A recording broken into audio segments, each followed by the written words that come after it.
Okay, I'm currently logged into a Windows 10 machine. So let's start completing those tasks we talked about in the previous video. We'll start with downloading and installing 7-zip. To do this, I'll just open my web browser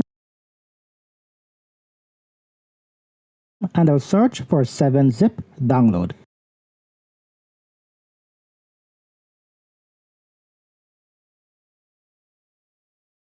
I'll click on the first search result in Google and that will bring me to the 7-zip website.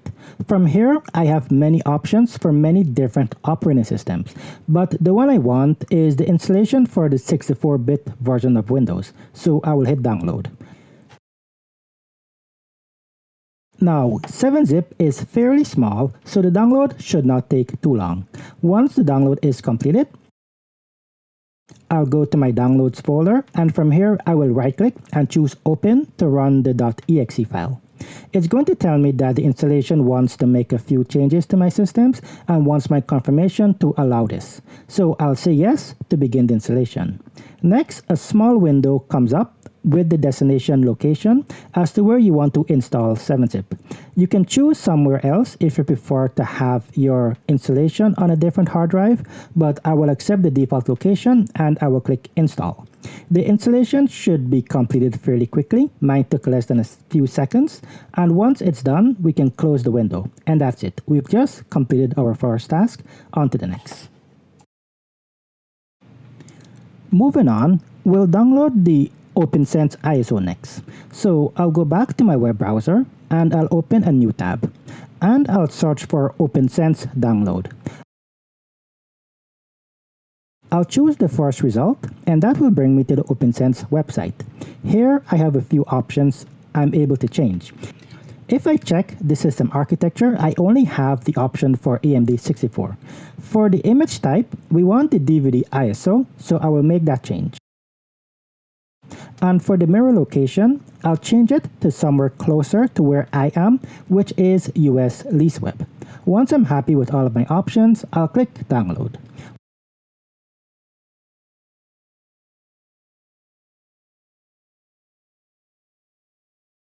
Once the download is completed, I'll go to my downloads folder and you'll notice that the file is in a compressed archive format.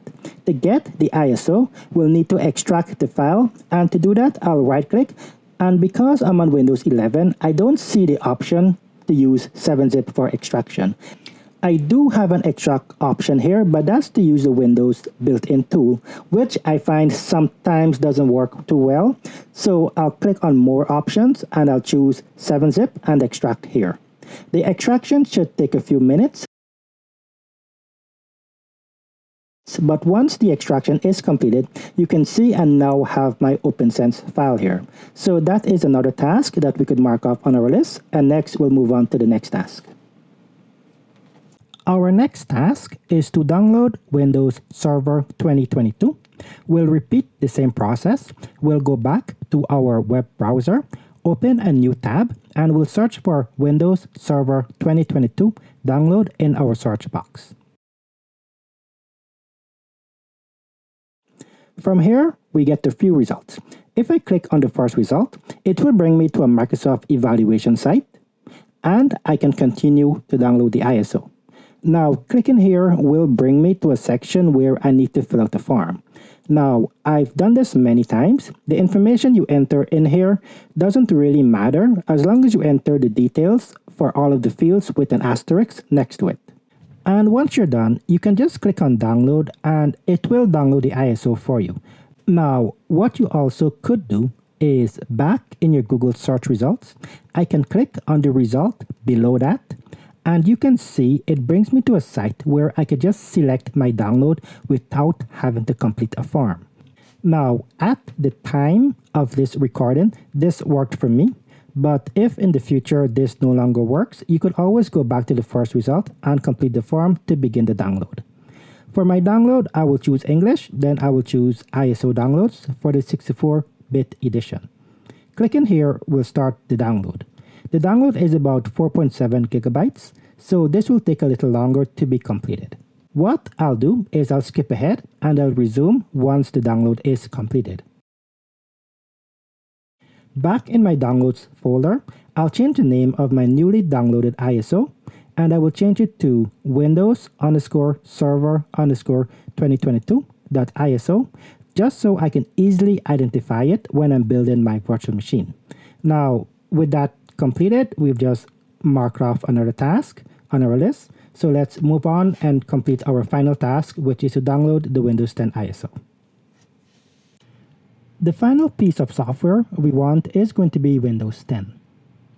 I'll once again go back to my web browser, and I'll just close some of these tabs that I currently have open. Then I'll search for Windows 10 download. I'll click on the first link, and here I will download the Windows 10 installation media. I'll open up my Downloads folder, right-click, and open the Media Creation tool. I'll click Yes to allow this program to make changes to my computer, and wait for the software to initialize. I'll click Accept to agree to the license terms.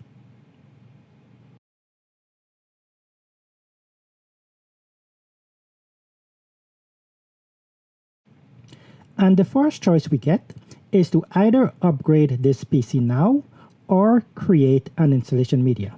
I would choose to create an installation media and click Next. For select language, architecture, and edition options, I'll accept the defaults, but just so you know, you can change some of these settings if you want to. You can change the language, the architecture, but you're not able to change the edition. I'll leave these with the defaults and I'll click Next.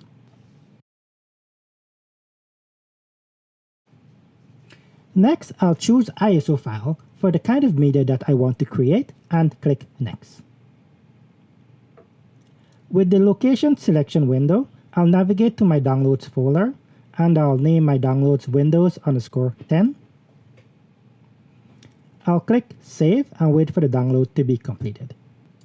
I'll pause here, then resume once the download is completed.